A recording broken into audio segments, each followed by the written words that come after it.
자, 구석기를 보겠는데 약 1만 년 전까지를 구석기라고 한다고 합니다. 그래서 1만 년 전부터는 신석기가 되는 거고 구석기는 이제 아, 그 구석기 초기, 중기, 말기 이렇게 이제 세 시기로 구분을 하는데 구석기 문화의 대표적인 두 가지 문화를 한번 보겠습니다.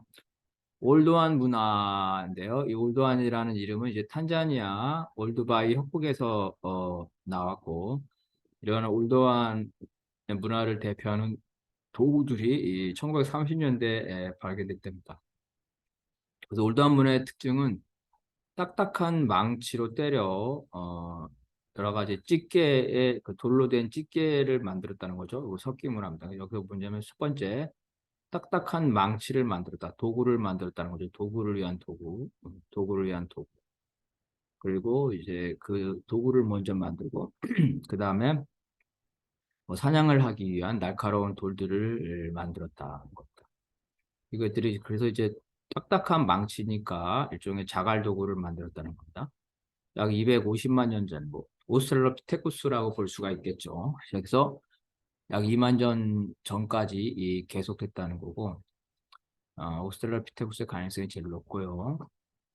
가장 오래된 거는 이제 260만 년 전에 만든 에티오피아의 고나 강변에서 이러한 돌을 만들었다는 겁니다. 그래서 화산석을 골라 석기를 제작했는데 이제 이러한 돌들이 이제 그 자갈 도구죠. 딱딱한 망치를 말하는 겁니다.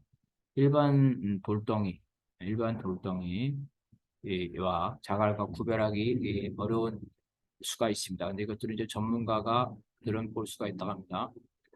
그래서 이런 고생 인류가 돌들을 이제 만들 때 서로 이제 부딪혀서 만드는데, 그래서 이 날카로운 걸 만들면 이 돌칼로 이제 그 얼룩말이나 가젤의 가죽을 찢거나 뭐 사냥 도구를 하거나 그래서 이런 것들을 방법을 알고 있었다는 거죠.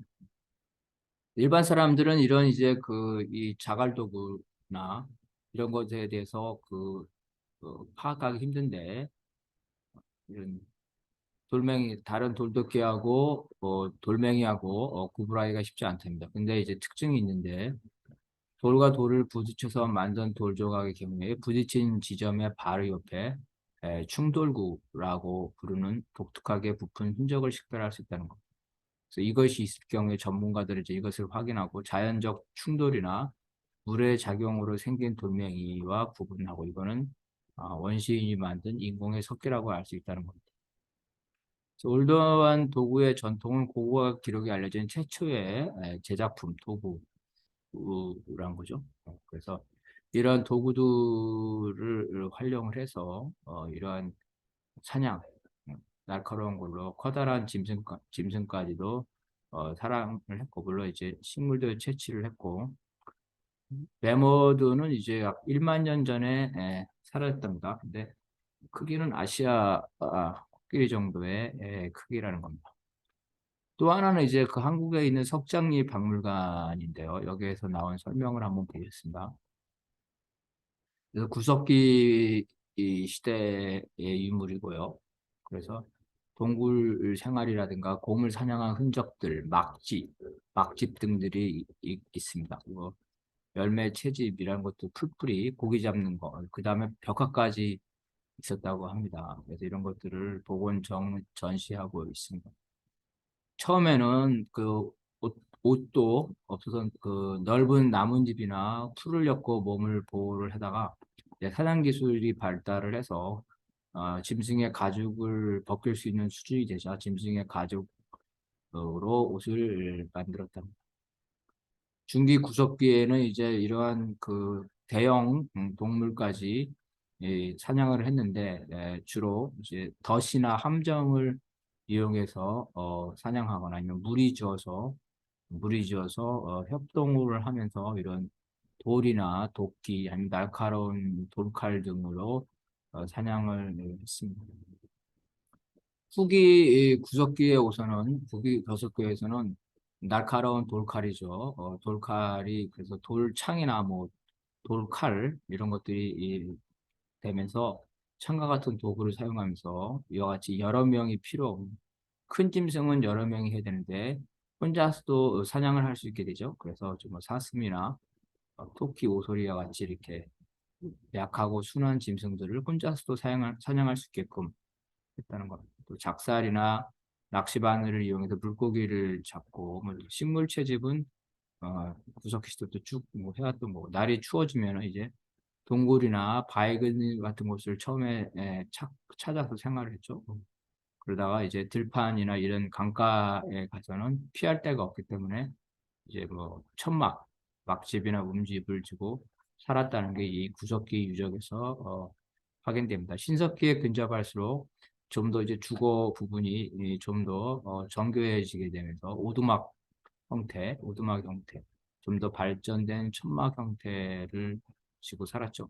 몽고에서도 보면은 일단 그 짐승의 가죽이나 그죠? 이런 것들을 엮어서 이제 그 천막이나 아니면 옴집 형태의 집이 볼 수 있는데 이런 것들이 발견됩니다. 동굴의 천장이나 암벽에는 이제 천연 물감, 나무라든지 짐승의 피라든지 여러 가지가 있겠죠. 천연 물감으로 그림을 그리거나 아니면은 돌을 쪼죠. 돌을 쪼고서 새기는 방법으로 말, 사슴, 주로 사냥을 대상으로 한 짐승을 표현했다. 이거는 이제 사냥꾼의 안정이나 사냥의 대상의 어떤 풍부함, 수확 이런 것들을 소망을 하는 거고 또 짐승의 뼈나 사슴뿔의 조각을 내서 그림을 그리는 행위도 바로 이제 구석기 시대에 나타났다는 거죠. 그래서 신앙 아마 종교적 의미가 있었을 거다. 소망 이런 거. 그래서 제천의 전말동굴에서 출토된 것들 이런 출토된 예술품들이 있다는 거죠.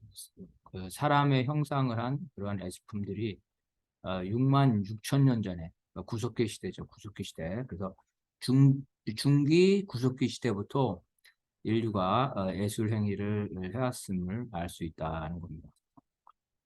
그래서 이제 신석기로 한번 넘어가는데요.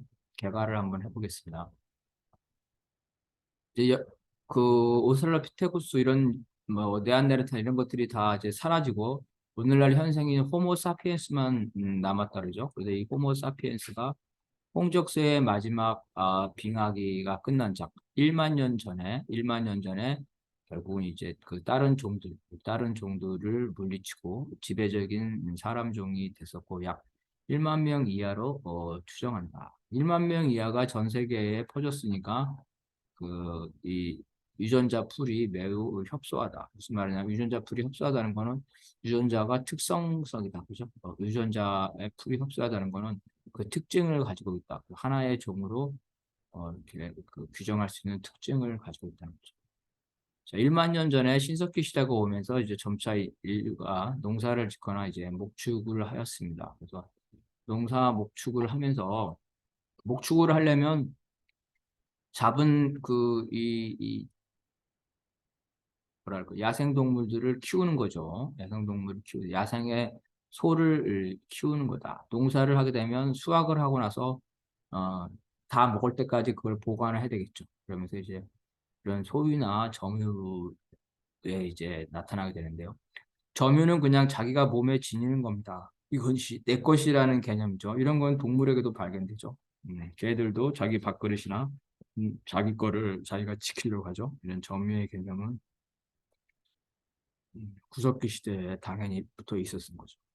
이 소유권이라는 거는 점유와 다릅니다. 소유권이라는 거는 이거를 자기가 소지해서 장난감으로 이용하거나 아니면 자기가 먹기 위해서 단기간에 소지하는 것이 아니라 그 잉여 생산물을 자기하고 멀리 떨어진 개가 자기하고 멀리 떨어진 곳에 뭐 먹이를 축적하지 않죠. 몇 년에 걸쳐서 그렇지가 않습니다. 사람이 이제 잉여 생산물을 축적하게 되고 또 사람들은 이것이 나무에다가 내 거라고 표시해 놓죠. 이거 나무에다가 이렇게 표시해 놉니다. 열매 나무에다가 이것은 내 거다.